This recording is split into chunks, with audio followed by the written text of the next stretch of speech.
Hello everyone, all of you are watching my channel F O dilemma.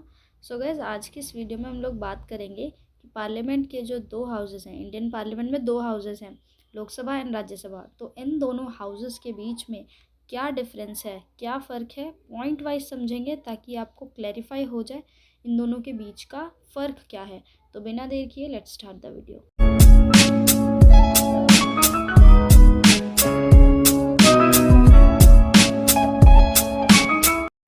So starting with the first point, Lok Sabha और राज्यसभा में सबसे पहला तो difference नाम का है। आप पहले नाम से ही देखो, लोकसभा यानी हाउस ऑफ पीपल, जो लोगों की सभा है, और राज्यसभा यानी काउंसिल ऑफ स्टेट्स, जो राज्यों की सभा है, राज्यों के रिप्रेजेंटेटिव की सभा है। सेकंड चीज़, लोकसभा को lower house of the parliament कहा जाता है और राज्यसभा को upper house of the parliament कहा जाता है। थर्ड पॉइंट है कि लोकसभा जो है वो डिज़ोल्व हो सकती है। अब डिज़ोल्व होने का मतलब है कि कोई भी अगर मिनिस्टर एमपी चाहे तो नो कॉन्फिडेंस मोशन ला सकता है, जिसके बाद से जो रूलिंग गवर्नमेंट है अगर वो अपना कॉन्फिडेंस प्रूव ना कर पाए, अपनी मेजॉरिटी प्रूव ना कर पाए, तो उस वक्त वो हाउस जो है वो डिज़ोल्व हो जाता है। और यही रीज़न है हमारा फोर्थ पॉइंट का कि इस हाउस को टेम्परेरी हाउस भी कहा जाता है। वहीं आप इसके अगेंस्ट देखो, राज्यसभा जो है वो डिज़ोल्व नहीं होती। राज्यसभा में ऐसा कोई प्रोविज़न नहीं है कि नो कॉन्फिडेंस मोशन लाया जाए इस तरीके का। तो इसी वजह से राज्यसभा डिज़ोल्व नहीं होती and that is why Rajya Sabha एक परमानेंट हाउस है। तो ये थे थर्ड और fourth points.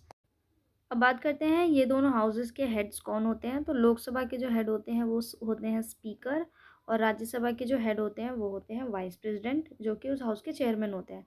Okay, now comes की ये जो लोकसभा है और राज्यसभा है, इसमें कितने मेंबर्स होते हैं या कितनी टोटल मैक्सिमम सीट्स होती हैं। तो टोटल सीट्स होती हैं 552, जिसमें कि 550 सीट्स जो होती हैं वो स्टेट और यूटी से आए हुए इलेक्टेड एमपीज़ की होती हैं, और 2 जो सीट्स होती हैं वो प्रेसिडेंट जो है वो 2 एंग्लो इंडियन मेंबर्स को इलेक्ट करते हैं। वहीं दूसरी ओर राज्यसभा में टोटल मैक्सिमम स्ट्रेंथ जो है वो होती है 250, जिसमें 238 स्टेट और यूनियन टेरिटरीज़ के रिप्रेजेंटेटिव्स होते हैं और 12 जो होते हैं वो प्रेसिडेंट अपॉइंट करते हैं। अब नेक्स्ट पॉइंट पे चलते हैं कि जितने भी लोग लोकसभा और राज्यसभा में इलेक्ट होते हैं उन्हें क्या कहा जाता है। दोनों के लिए सेम टर्म है एमपी। एमपी यानी मेंबर ऑफ पार्लियामेंट।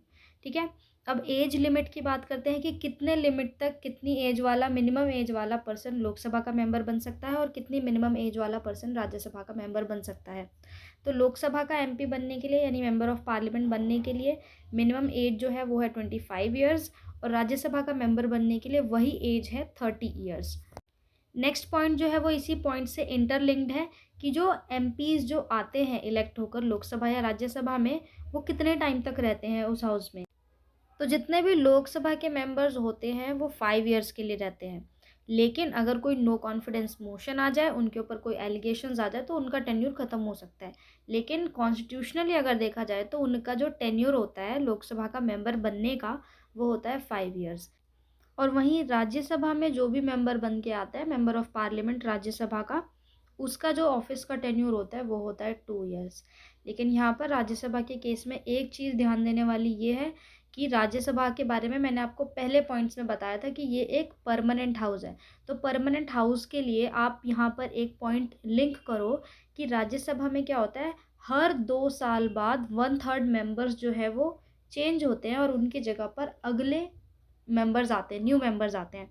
तो हाउस कभी भी डिसॉल्व होता ही नहीं है, कंप्लीटली वैनिश होता ही नहीं है। तो इसी वजह से हालांकि एमपीज़ का टेन्योर 2 साल है, लेकिन वो एक ही बार में सारे के सारे एमपीज़ नहीं चले जाते, 1/3 एमपीज़ ही जाते हैं और उनकी जगह पर न्यू एमपीज़ आते हैं। इसी वजह से राज्यसभा को परमानेंट हाउस भी कहा जाता है। अब नेक्स्ट पॉइंट पे आते हैं कि जैसे कि मैंने आपको बताया था कि लोकसभा जो है वो हाउस ऑफ पीपल है। तो ध्यान यहाँ पे ये देना है कि जितने भी एमपीज़ इलेक्ट होते हैं वो जो होते हैं वो डायरेक्ट इलेक्शन के थ्रू इलेक्ट होते हैं, और इस डायरेक्ट इलेक्शन में पार्टिसिपेट करने वाले जो लोग होते हैं वो होते हैं हम जैसे कॉमन पीपल। क्योंकि डायरेक्ट इलेक्शन में क्या होता है कि लोग जो है वो पर्टिकुलर उस कैंडिडेट के लिए डायरेक्ट वोट करते हैं। तो लोकसभा के जब भी एमपी का सिलेक्शन होता है तो डायरेक्ट इलेक्शन होते हैं। राज्यसभा के केस में ऐसा नहीं है। राज्यसभा का जो इलेक्शन होता है, यानी कि राज्यसभा के मेंबर्स के लिए जो भी इलेक्शन होता है वो एक इनडायरेक्ट इलेक्शन होता है। अब इनडायरेक्ट इलेक्शन का इधर क्या मतलब है कि जिन भी रिप्रेजेंटेटिव्स को हमने स्टेट में या स्टेट में हमने इलेक्ट करके भेजा है, वो फर्दर आगे जाकर हमारे लिए राज्यसभा के मेंबर्स को इलेक्ट करेंगे। तो इनडायरेक्ट इलेक्शन का मतलब ये हुआ। तो ये थे कुछ बेसिक पॉइंट्स आपको समझाने के लिए कि लोकसभा और राज्यसभा का क्या डिफरेंस होता है। इन पॉइंट्स के थ्रू आई होप आपको समझ आया होगा कि लोकसभा और राज्यसभा में क्या डिफरेंस है।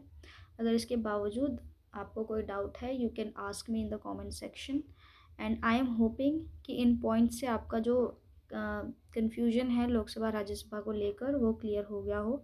तो अगर वीडियो पसंद आई हो then please like it, subscribe to my channel अगर इसी तरीके का कंटेंट आप चाहते हैं, और बेल आइकन ज़रूर प्रेस कर देना ताकि मेरी कोई भी न्यू अपडेट इन्फॉर्मेशन आपसे मिस ना हो।